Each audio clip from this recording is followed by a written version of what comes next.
السلام عليكم أعزائي. اليوم أقدم لكم كيكة الكراميل بجوز الهند، أرجو أن تنال رضاكم.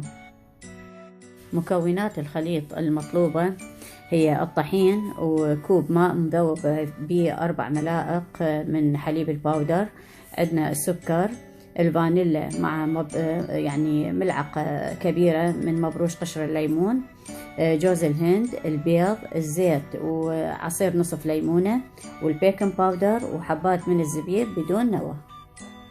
بالنسبة للكراميل هو كوب سكر مع نص كوب ماء ساخن.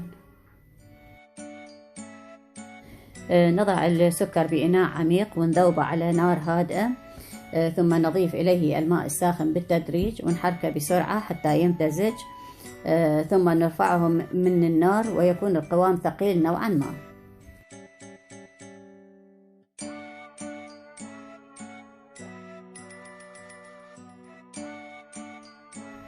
هسه حبدي بتحضير مكونات خليط الكيك.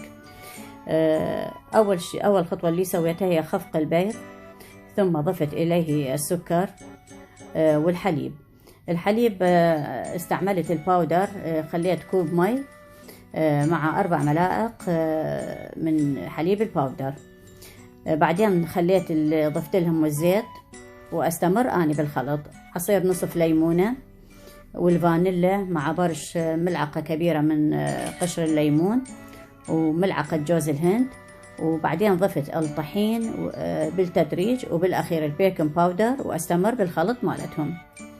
بهيش أكون جهزت خليط الكيك.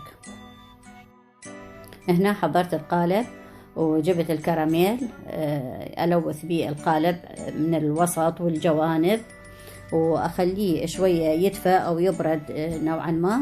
يلا أبدي أضيف جوز الهند.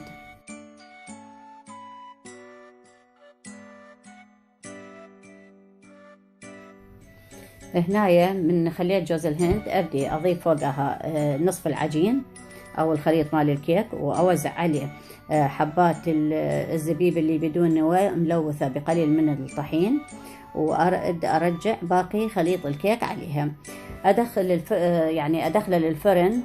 الفرن يكون مسخن مسبقا، وأخليه على الرف الوسط لمدة تتراوح من 35 إلى 40 دقيقة وحسب حرارة الفرن.